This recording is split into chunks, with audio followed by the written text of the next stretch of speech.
हमारे साथ first global की चेयरपर्सन और managing director Devina Mehra ma'am screen पे नजर आएंगे। Devina ma'am hi, good morning. Devina ma'am, ये देवीना मैम का मुस्कुराता चेहरा काफी है बाजार के लिए। अच्छा देवीना मैम, थोड़ा सा कंफ्यूजन यूएस को लेकर, वो पता है कंफ्यूजन मतलब जितना पढ़ो उतना कंफ्यूजन कि फर्स्ट क्वार्टर का जीडीपी आया, जीडीपी में इकोनॉमी श्रिंक हुई 0.3% के आसपास। कई लोगों ने कहा भाई टैरिफ से पहले इंपोर्ट्स तगड़े थे, उस पर ज्यादा रीड मत करो। पर अब धीरे धीरे ज्यादातर लोग धीरे धीरे एक तबका मानने लगा है कि यूएस में वो रिसेशन जिसका डर था शायद उसकी शुरुआत हो गई है। अब ये अपने बाजारों के लिए बड़ा इंपॉर्टेंट है कि यूएस की इकोनॉमी जहां कर रही है उसकी तस्वीर क्लियर है। क्या लग रहा है मैम आपको, यूएस के नंबर्स को देखते हुए या करंट हालात जो कुछ ट्रम्प साहब कर रहे हैं उसको देखते हुए दिक्कतें बढ़ने की तैयारी हो रही है क्या? Good morning. हाँ, यूएस में तो स्लो डाउन आ ही रहा है और उसका कारण भी बिल्कुल स्पष्ट है कि ये जो जिस तरह मतलब यूएस में कोई समस्या थी नहीं, तो जो ट्रम्प सरकार ने बहुत कुछ किया है वो इतनी उठापटक की किस लिए है ये तो मेरी समझ के बाहर है, क्योंकि इन्फ्लेशन या मुद्रास्फीति भी कंट्रोल में थी। अभी तक भी जो पिछले 4 दिन पहले या 3 दिन पहले जो आंकड़े आए हैं लेबर मार्केट के, तो लेबर मार्केट अभी तक स्ट्रांग है, मतलब कि जिसको नौकरी चाहिए उसको नौकरी मिल रही है। तो समस्या थी क्या?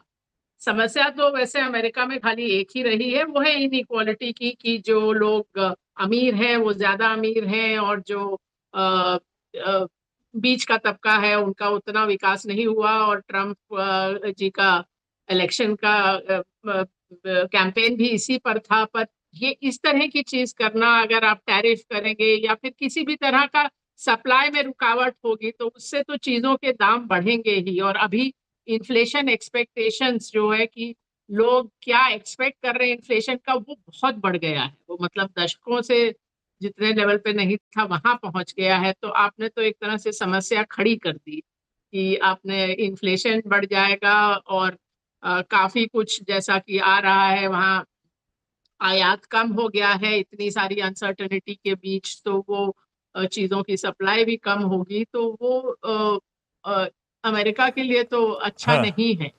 तो फिर एक और देवेंद्र ये भाई तो पुरानी। मैं बिल्कुल शॉर्ट टर्म बात कर रही हूँ। लॉन्गर टर्म तो खैर और बहुत कुछ हाँ, उन्होंने नुकसान पहुंचाया है, कि dollar as reserve currency, dollar trade currency, इन हाँ, सब चीजों को भी बहुत नुकसान पहुंचा है। तो देवेंद्र भाई एक पुरानी कहावत है ना वो कि यूएस अगर छींकता है तो दुनिया को कोल्ड हो जाता है। तो ये अपने लिए इसका मतलब अपना रुमाल निकालने का समय आ गया है क्या? दिक्कतें अपने पे भी आने वाली हैं क्या? नहीं, इतना भी कोई जरूरी नहीं है। बहुत बार अब हम लोग जो देखते हैं वो पिछले 5-10 साल का ही आंकड़ा देखते हैं कि हाँ, अमेरिकन बाजार ने बहुत अच्छा किया और पूरे जो विश्व का बाजार एक तरह से अमेरिका के कारण चला। पर हमेशा ही ऐसा होता है ऐसा नहीं है। आप इस सदी का पहला जो दशक है उसको देखें तो उसके शुरू में ही अमेरिका में तो टेक क्रैश आया था, सभी इंडेक्सेस डाउन थे। अब लोग भूल जाते हैं कि नैस्डैक का जो 2000 का हाई था वो 15 साल बाद वो हाई निकला 2015 में। और अगर मैं समय देखूं 2003 से लेके लगभग 7 तक का, 4 साढ़े 4 साल का जो समय है, तो अमेरिकी बाजार ऑलरेडी नीचे थे, फिर भी वहां से उन्होंने बहुत ज्यादा कोई इतना रिटर्न नहीं दिया। और वो जो 4.5-5 साल थे उसमें इमर्जिंग मार्केट्स ने बहुत अच्छा किया। इमर्जिंग मार्केट इंडेक्स 3.5-4 गुना हो गया, भारतीय बाजार 6 गुना हो गया। अब ये बात अलग है कि उससे पहले 9 साल का रिटर्न जीरो था, लेकिन वो 4.5 साल में 6 गुना हो गया। तो ऐसा होता है कि ऐसा नहीं है कि खाली अमेरिका के चलने से ही विश्व चलता है। अब बहुत समय हो गया था कि जब अमेरिकन मार्केट आउट परफॉर्म कर रही थी, मेरे ख्याल लगभग 12 साल। और मैं देख भी रही थी कि कभी ना कभी वो आउट परफॉर्मेंस खत्म होगी, पर ऐसा नहीं लग रहा था अगर आप 6 महीने पहले पूछते कि अभी अभी होने जा रही है। लेकिन शायद ये जो जिस तरह के चीजें ट्रम्प सरकार ने की हैं उसके कारण हो सकता है वो आउट परफॉर्मेंस का पीरियड ऑलरेडी खत्म हो रहा हो। अभी भी आप देखें तो इस साल 2025 में बहुत सारे यूरोपियन मार्केट्स ने बहुत अच्छा किया अमेरिकी बाजारों से। आप स्पेन देखें, जर्मनी देखें और भी कई बाजार देखें तो बहुत ज्यादा अच्छा किया है। तो अ, अब थोड़ा सा एक तरह से डिस्कनेक्ट हो रहा है अमेरिकन मार्केट और विश्व की मार्केट्स में। देवीना मैम, आपकी वो नई बुक के इन्वेस्टिंग मंत्राज में से एक था कि protect in down market, participate in up markets. तो आपके लिहाज से अभी हम खड़े कहाँ हैं? हम रिटेल को करना क्या चाहिए इस समय? वैसे तो मैं पिछले अब मैं देख रही थी पिछले जुलाई से ही लगभग मेरा एक ही बात थी कि आप निवेशित रहिए, क्योंकि ऐसा नहीं मुझे खतरा नजर आ रहा था कि आप बाजार से बिल्कुल निकल ही जाइए। लेकिन एक तो बात है कि आपका इक्विटी एलोकेशन पूरा 100% नहीं होना चाहिए, ये तो मेरे किताब का पहला ही चैप्टर है। तो लेकिन जो भी आपका इक्विटी एलोकेशन है उसमें निवेशित रहना बेहतर है, लेकिन जरूरी नहीं कि 2024 में जहां आपने पैसा बनाया या नहीं भी बनाया, जो 2024 में जो चीजें चली, चाहे वो स्मॉल माइक्रो कैप हो या फिर बहुत सारी और थीम्स थी अलग अलग समय पे, डिफेंस था, पीएसयू था, ये था वो था, जरूरी नहीं कि आप वहीं से पैसा बनाएं। तो आप निवेशित रहिए, लेकिन जरूरी नहीं है जहां पर आप हैं वहीं निवेशित रहिए। ये मैं कई बार कहती हूँ कि कोई स्टॉक आपने 100 पे खरीदा, आज की डेट में वो 60 या 65 है, तो आप ये मत कहिए कि मैं 100 पे वापस जाएगा तब मैं उसको बेचूंगी, क्योंकि हो सकता है वो स्टॉक कभी 100 पे वापस ही नहीं जाए। तो अभी आपको देखना है कि कहाँ निवेशित रहना है, उसी स्टॉक, उसी स्ट्रैटेजी, उसी स्कीम से पैसा बनाना है। ये किसी ने लिख के नहीं दिया है। जैसे पिछले साल बहुत सारे लोगों ने लार्ज कैप एसआईपीज बंद करके स्मॉल कैप एसआईपीज में लगाए थे। तो ये बार बार जो होता है ना कि आप जो भी रिसेंटली अच्छा किया है उसके पीछे भागते हैं, तो वो आपके पोर्टफोलियो के लिए हानिकारक होता है। ओके देवीना मैम, नमस्कार। वीरेंद्र बोल रहा हूँ। जैसे कि आप कह रही हैं कि निवेशित रहिए, और लार्ज कैप को भी आपने अपने हालिया कमेंट्स में काफ़ी वरीयता दी, इंपॉर्टेंस दी, उसकी प्राथमिकता और उसकी इंपॉर्टेंस को समझाया। झुकाव कहाँ पे है मैम आपका? रेट सेंसिटिव पे, इस प्राइस पे झुकाव है क्या? आपने मोर और लेस सारे बैंकों के नंबर्स देख लिए, एसबीआई और कोटक भी आ ही गया, एचडीएफसी बैंक जो कि लीडरशिप में इस वक्त है, आईसीआईसीआई बैंक जो कि लीडरशिप रोल में है। रेट सेंसिटिव पे आपका कितना झुकाव है इस वक्त? देखिए, रेट सेंसिटिव आप जो पैसा देता है,